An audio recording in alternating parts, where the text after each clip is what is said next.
జల్సాలకు అలవాటు పడి దొంగతనాలకు పాల్పడుతుంటారు.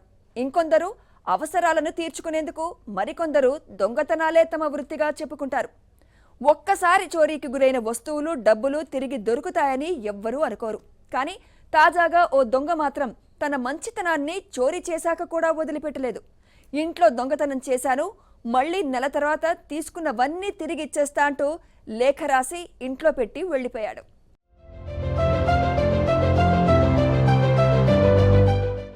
తమిళనాడులోని తూత్తుకుడిలో ఈ విచిత్ర సంఘటన చోటు చేసుకుంది. మేఘ్నాపురానికి చెందిన చిత్తిరై సెల్వన్, ఆయన భార్య ఉపాధ్యాయులుగా పనిచేసి రిటైర్ అయ్యారు. వీరికి ఒక కుమారుడు, 3 కుమార్తెలు ఉన్నారు. వారందరి వివాహాలు చేయడంతో వేర్వేరు ఊర్లలో నివాసం ఉంటున్నారు.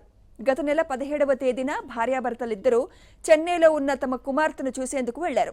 ఇంట్లో ఎవరూ ఉండరని, తాము తిరిగి వచ్చే వరకు జాగ్రత్తగా చూసుకోవాలంటూ సెల్వి అనే మహిళకు ఇంటి బాధ్యతను అప్పజెప్పారు. అప్పటినుంచి సెల్వీనే చిత్తిరై సెల్వన్ ఇంటిని చూసుకుంటోంది. రోజు క్లీనింగ్ చేస్తూ ఉండేది. అయితే జూన్ 1వ తేదీన సాయంత్రం ఇల్లుని శుభ్రం చేయడానికి వెళ్ళింది. బయట నుంచి చూడగా తలుపులు తెరిచి ఉన్నాయి. ఇంట్లో దొంగతనం జరిగిందనే అనుమానంతో వెంటనే ఇంటి యజమానికి సమాచారం ఇచ్చింది. దాంతో హుటాహుటిన చిత్తిరై సెల్వన్ చెన్నై నుంచి వచ్చి చూశాడు. బీరువాలో ఉన్న 60,000 నగదు, బంగారు నగలు చోరీకి గురైనట్లు గుర్తించాడు.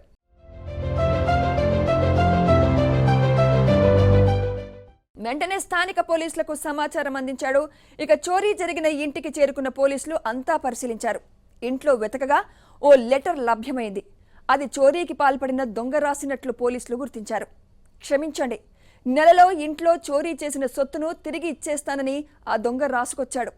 ఇంట్లో ఒకరికి అనారోగ్యంగా ఉన్న కారణంగానే ఈ పని చేసినట్లు చెప్పుకొచ్చాడు. ఈ లేఖను చూసిన పోలీసులు, ఇంటి యజమాని సైతం ఆశ్చర్యపోయారు. కేసు నమోదు చేసిన పోలీసులు దర్యాప్తు చేస్తున్నట్లు చెప్పారు.